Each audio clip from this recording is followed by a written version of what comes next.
kita akan menuju ke paparan terakhir ya, presentasi dari Ibu Barbara Pesulima. Semoga Ibu sudah siap ya, dan semoga koneksi baik ya Bu ya. Jadi silakan Ibu memulai presentasi Ibu. Waktunya 20-30 menit ya Bu ya. Terima kasih. Silakan Bu. Ibu Barbara.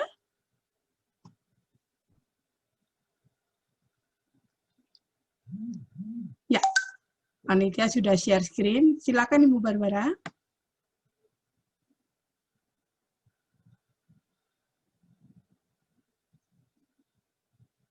Apakah Ibu Barbara sudah siap? Ya, oke. Ya. Tadi mic-nya, maaf, tadi mic-nya masih ditutup panitia. Silakan Ibu. Assalamualaikum warahmatullahi wabarakatuh. Salam sejahtera buat kita semua dan selamat sore kepada teman-teman, kolega, sejawat sekalian. Perkenankan saya sore ini ingin berbagi apa yang saya ketahui tentang bahasa Belanda sebagai sumber untuk membaca dokumen hukum. Jadi ini berdasarkan pengetahuan saya dan pengalaman. Nah, kenapa dokumen hukum berbahasa Belanda next? Kenapa dokumen hukum berbahasa Belanda itu masih diperlukan? Ya, itu karena pertama, secara historis ya, kita melihat aspek historis bahwa hukum Indonesia itu bersumber dari hukum Belanda, bahkan ada yang dibuat oleh Belanda. Ya, contohnya untuk hal ini misalnya Wetboek van Strafrecht, Kitab Undang-Undang Hukum Pidana itu dari Belanda, kemudian Burgerlijk Wetboek, Kitab Undang-Undang Hukum Perdata itu juga dari Belanda. Kemudian ada Herziene Indonesische Reglement atau Kitab Undang-Undang Hukum Acara Perdata Indonesia itu juga dari Belanda. Itu contohnya. Ya, kemudian juga biasanya ya hukum-hukum ini menjadi acuan atau referensi atau bahkan ya menjadi dasar keputusan hukum pada zamannya. Nah, kemudian yang kedua adalah aspek dari peninggalan-peninggalan yang memerlukan bukti hukum masa lalu. Ya, contohnya di sini misalnya ada tentang warisan tanah, ya itu warisan dari tahun sebelum kemerdekaan. Nah, maka ada perlu pembuktian di sini, maka diperlukan surat tanah dan biasanya masih berbahasa Belanda.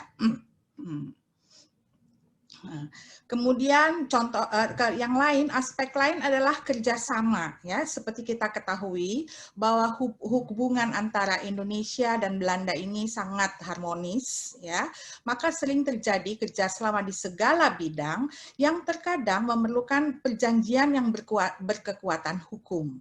Ya, karena itu di sini perlu kita menggunakan bahasa Belanda walaupun pada akhir-akhir ini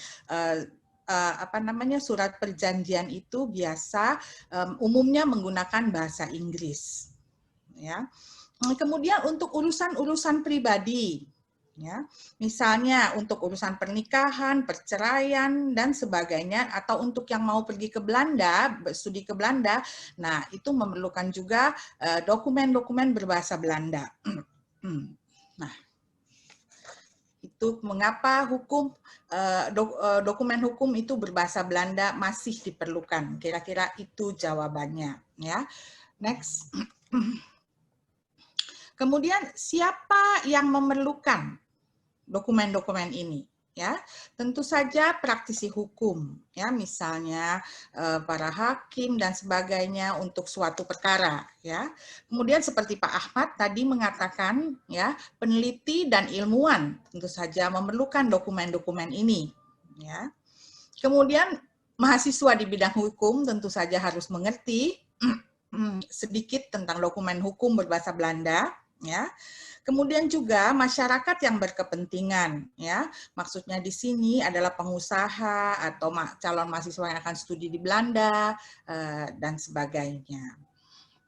Nah, jenis-jenis teks hukum yang ada, misalnya undang-undang, ya, seperti tadi kitab undang-undang perdana, perdata atau pidana, ya, kemudian peraturan pemerintah, ya, regelings, kemudian bisa juga lembaran negara, Staatsblad, ya, kemudian akte-akte, ya, dan surat-surat perjanjian, surat keterangan, surat keputusan, ya, itu banyak yang masih merupakan jenis-jenis teks hukum. Oke, next. Nah, ini ada beberapa kata-kata yang masih dipergunakan, ya, di ranah hukum. Sebenarnya kata-kata itu adalah kata-kata serapan dari bahasa Belanda. Ya, misalnya vonis itu dari bahasa Belanda, di Indonesia juga vonis sama. Ya, Rauslah, ya, Rauslah itu tukar guling. Itu juga berasal dari bahasa Belanda Rauslah. Kemudian advokat, ya, atau pengacara, ya, itu juga dari bahasa Belanda advokat, ya. Adopsi itu juga serapan dari bahasa Belanda, ya, adopsi, ya. Kemudian inkrah, ya, inkrah dari bahasa Belanda itu keputusan yang berkekuatan hukum tetap, ya, itu berasal dari bahasa Belanda juga. Nah, marilah sekarang kita lihat contoh-contoh teks hukum. Nah, ini contoh bacaan teks hukum yang diajarkan di Fakultas Hukum. Ini saya ambil dari buku ajar yang ditulis oleh Pak Lili Suratminto yang kami pergunakan pada saat itu. Ya, ini Anda lihat, ya, ada tiga cuplikan dari tiga bacaan, ya, de rechtspraak in Nederland, de burgerlijke rechter, dan veroordeelde weer heropeningzaak, ya. Anda lihat di sini bahwa secara struktur kalimat, ya, ini sangat rapih. Ya, jadi de rechtspraak, mana kata kerjanya geschied, ya, setelah subjek de rechtspraak ada kata kerja, ya, kemudian the rest kayak tadi Pak Ahmad sudah disampaikan Pak Ahmad, ya. Ini hampir semua seperti itu, ada inversi juga di sini, ya. Dan di sini juga menekankan, ya, istilah-istilah hukum Belanda, ya, seperti yang saya bold di situ, the rechtspraak. Ya, kemudian itu artinya pengadilan, ya, arrondissement rechtbanken, ya, pengadilan arrondissement, ya, de Hoge Raad, ya, itu Mahkamah Agung, ya. Ini contoh-contoh, de burgerlijke rechter, ya, hakim perdata, ya, itu semua yang dipelajari di FH, ya. Itu sangat dimengerti mengapa sangat tertata rapi, karena ini adalah pertama kali belajar berbahasa Belanda, jadi tidak mungkin untuk mengajarkan secara yang sulit-sulit, ya. Jadi benar-benar sangat dasar. Jadi ada kata kerja, ada subjek dan sebagainya. Nah, sekarang bagaimana teks-teks yang kita temui di keseharian. Next. Nah, ini selanjutnya, ya. Ini adalah cuplikan, ya, sebelumnya. Ini adalah cuplikan dari akte kelahiran yang diterbitkan tahun 1943.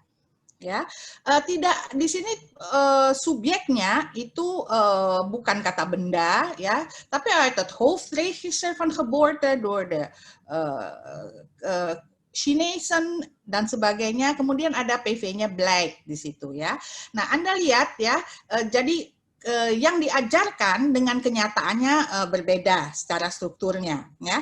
Dan juga Anda lihat di sini ada de 1 Februari 1900 de namiddags. Des namiddags. Nah, itu bahasa Belanda zaman dahulu yang sekarang tidak dipergunakan, ya. Kalau dan sekarang itu in the namiddag. Nah, itu.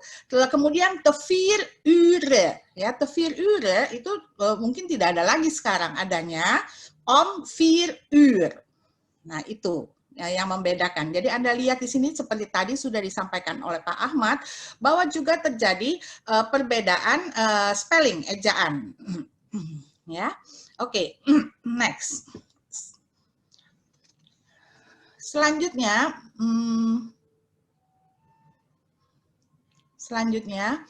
ini sama. Ya, ini juga adalah geboorteakte, ya, akte lahir, ya. Akte lahir ini tadi tahun 1943, yang ini dari tahun 1938, ya. Dan Anda lihat lagi, ya, sama seperti tadi, ya.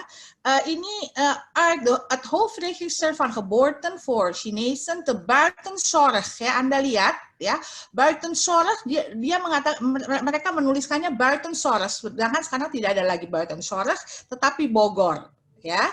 Kemudian Anda lihat, ya, bahwa di situ ada lagi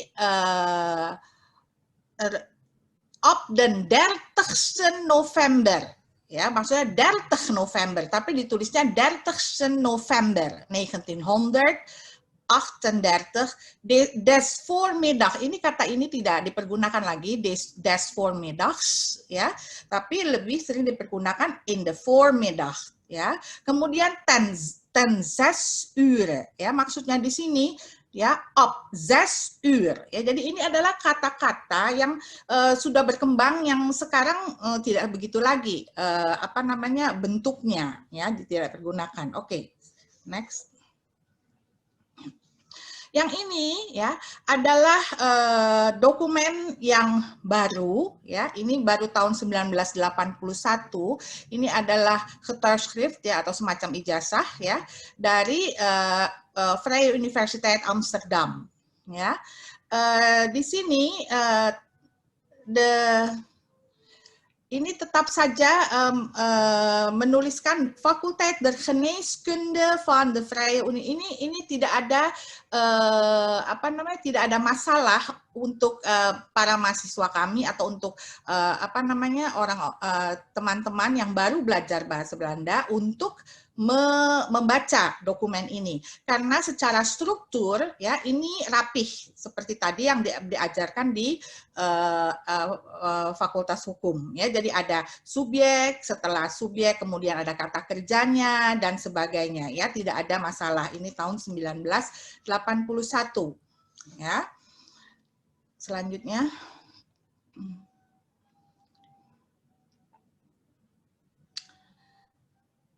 ini adalah contoh dari akte notaris, ya, pendirian vennootschap, ya, atau PT atau perseroan atau firma. Ini juga relatif baru. Ini pada tahun 1999, jadi masih baru dibuatnya. Nah, yang Anda lihat bahwa di sini ada bahasa hukum juga, di sini naam en zetel, ya. Mereka, zetel itu maksudnya tempat berada, tempat tinggal, ya, zetel, ya. Jadi, ya, mereka tidak mengatakan woonplaats atau adres, ya, tapi mengatakan zetel. Nah, di sini ada bahasa hukum tertentu yang digunakan khusus untuk akte dan sebagainya. Nah, ini yang juga harus diketahui jika seseorang ingin membaca sebuah dokumen hukum. Tentu saja kata-kata seperti ini, ya. Dan yang lain tidak ada masalah karena ini relatif baru, ya. Kemudian selanjutnya ini adalah testament atau surat wasiat. Contoh surat wasiat dari notaris, ya. Testament, ya. Ini baru itu pada tahun 2012, jadi masih baru, ya. Anda melihat ini Hayden 6 Oktober 2012 verscheen voor mij, ya. Jadi hari ini 6 Oktober 2012, ya, di hadapan saya, ya, tampil siapa. gitu ya. Jadi ini bahasanya juga baru. Jadi jika Anda cari di kamus ya, itu ada semua bahasanya, hampir semua ada ya. Jadi ini tidak mudah untuk dimengerti ya. Tapi kemudian ada next-nya. Selanjutnya itu ada akte notaris, ada akte ya, atau hak guna usaha, Recht van Erpacht ya. Ini hak guna usaha pada tahun 1941 dikeluarkannya ya. Nah, ini Anda lihat ya, di atas sekali ada ditulis in naam der Koningen ya. Jadi sebelum tahun 45 semua akte biasanya in naam der Koningen ya. In naam der Koningen maksudnya atas nama ratu ya. Itu di hampir setiap teks hukum ya ada itu in naam der Koningen. Kemudian Anda lihat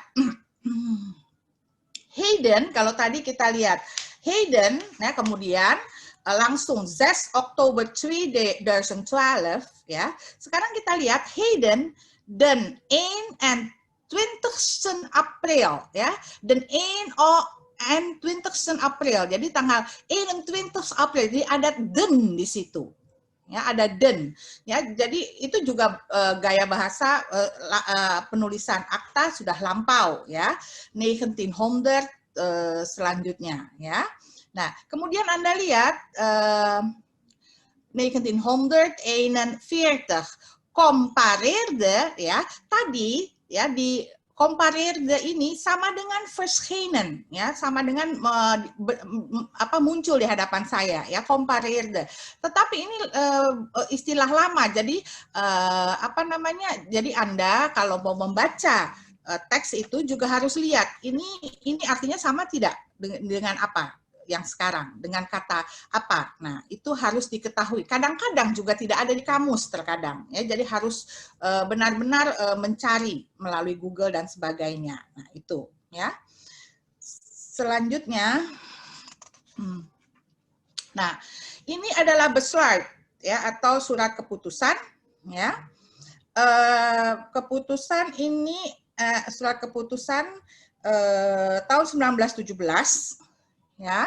Nah, Anda lihat ya, van den directeur der burgerlijke openbare verkeer van bla bla bla bla ya. Nah, Anda lihat ejaannya Nederlands India. Tulisannya masih pakai SCH, Nederlands India ya. Kemudian Anda lihat ya, in the Netherlands India van den Zesden Dierman. Nah, van den Zesden Dierman ini maksudnya ya, van de Zesde van deze maand, maksudnya tanggal 6 bulan ini. Nah, ini juga kalau membaca teks hukum ini harus dimengerti sebagai maksudnya dari ini. Nah, ya. Silakan. Kemudian selanjutnya ya, lembaran negara ya, Statsblad ya, tahun 1917 juga ya. Seperti tadi saya sudah katakan, itu selalu dimulai dengan in naam der Koningen ya, atas nama ratu. Ya. Anda lihat ya, the Governor-Generaal van Nederlands India, Anda lihat lagi Nederlands Indianya pakai SCH di situ ya, Nederlands India sekarang tidak begitu, Nederlands India biasa. Kemudian den Raad van Nederlands India gehoord. Ya, tidak ada kata hebben kalau di gramatika yang sekarang ada hebben, harusnya ada kata hebben ya, tapi ini tidak ada, langsung gehoord. Kemudian allen di deze zullen zien of horen weten, salut ya, allen ya, di sini maksudnya for allen, tapi for-nya tidak ada ya. Jadi di sini kalau kita membaca, jadi kita harus tahu apa yang ada, sebenarnya konteksnya apa dalam hal ini ya. Kemudian lanjutkan contoh terakhir. Ini adalah surat resmi dari tahun 1917 ya, kepada pemerintahan di Hindia Belanda Ya, Anda lihat yang saya mau tekankan di sini ya. Anda lihat bahwa di sini banyak sekali, bukan banyak, maksudnya terdapat kependekan, terdapat singkatan. Lihat ya, 15 April Advies van 15 April TV, ya. TV di sini, ya. Anda harus tahu TV apa artinya foreign, ya. Sebelum TV, satu baris sebelumnya di atas ada DZZ, ya. Apa itu DZZ? Nah, itu harus tahu untuk membaca. Kenapa kita harus tahu? Supaya kita juga tidak salah mengartikan surat ini apa, ya. Banyak, kemudian ada OM di bawah dan sebagainya. Nah, ini yang harus kita ketahui kalau mau membaca teks hukum, membaca teks hukum, dokumen hukum, ya, dengan yang berbahasa Belanda. Oke, ya. Jadi dari semua pemaparan saya di sini, ya, selanjutnya bahwa bahasa Belanda masih memegang peranan penting dalam dunia hukum di Indonesia. Kenapa? Seperti tadi sudah disampaikan bahwa banyak sekali teks-teks, baik itu teks ilmiah maupun teks hukum, teks sumber, acuan, dokumen-dokumen hukum yang masih ditulis dalam bahasa Belanda. Jadi bahasa Belanda itu masih penting untuk dipelajari di Indonesia. Oke, terima kasih. Demikian paparan saya. Baik, terima kasih Bu Barbara untuk presentasinya.